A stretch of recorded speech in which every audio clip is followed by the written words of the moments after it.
guys, welcome to Yoga Vocabulary, and we are extending on our bandha series. My name is Laura from the Wellness Nook, and today we are going to be talking about your Mula bandha.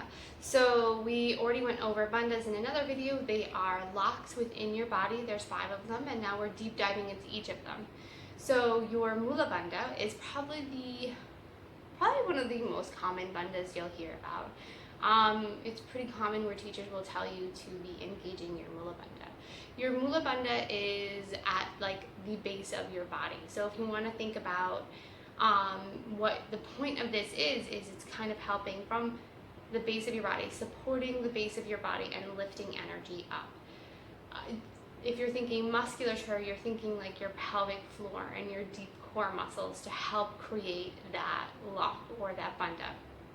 So your pelvic floor, it's like this beautiful woven basket of musculature that help hold your organs, hold yourself up. This is deeper core muscles and really ideal for, especially because we're human. So we're bipeds, we walk on 2 feet, unlike historically how we used to, or other animals, so we put so much more weight on our pelvis. So it's a really important musculature that kind of helps keep things up. To engage your Mula bandha, you want to think about that central point that's straight down. So this is for women, your vagina, and for men, the scrotum. And you want to think about pulling the energy towards that point and lifting that up into your body. And that's the engagement that you want. And you'll feel when you do that engagement, you'll feel your body just naturally kind of lifts up and becomes taller. You also then want to think about your neutral pelvis. So if you want, you can kind of just come to like a nice, comfortable, relaxed place and just rock your pelvis forward and back and find the place where your sits bones are nice and grounded. You're not like leaning forward or coming back too far, and you want to have a nice long spine. It's really common that you'll hear the cue to tuck your pelvis. A lot of us have anterior tilt, so it is an understandable and reasonable cue. However, some of us have a posterior pelvic tilt. So if you tuck your pelvis, you're actually exaggerating that pelvic tilt and can be causing a curve in your spine where it kind of curves into like a kyphosis, which you don't want. You want a healthy spine.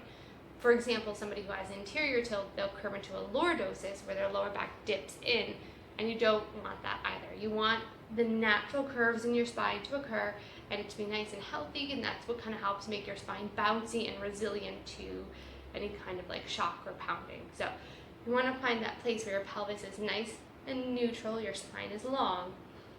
So that might mean you need to pull your pubis up to your navel. It might mean you need to engage your lower back. Find what works for your body. With this, then you pull everything together and lift up in your center, and this is engaging your Mula bandha. You should still be able to breathe nice here, but you feel really supported, honestly. It really helps you feel very supported in this asana, in this posture, in any asana that you do. So it's also good and fun to play with your Mula bandha with your Pada bandha, because your deep core runs past your pelvis. Everyone always thinks of deep core as your pelvic floor or your core muscles, but it kind of goes past that into your inner thigh, into just behind your tibia, and into your feet. So when you're engaging your Pada bandha correctly, you'll feel how it actually helps you engage your pelvic floor and getting into your Mula bandha. So it's kind of fun to play with. You can play with that standing. You can just be sitting and come into like Baddha Konasana with your feet together and really think about spreading your toes, pressing your feet together, and how that changes the feeling. I usually play with students if we're working with something specific like bandhas or whatever, and I try to come with different senses of gravity. So it's nice to maybe start lying on your back, your knees bent, feet flat. Play with it that way. Then come move with your legs up the wall, play with it that way. You can do like shoulder stands playing with it, you can do standing, you can do sitting, just kind of play with it as much as you want, because it's fun to really learn how it feels in your body with different orientations of gravity, because it'll really help you kind of get that engagement. Pathologies and stuff that Mula bandha is great with is especially for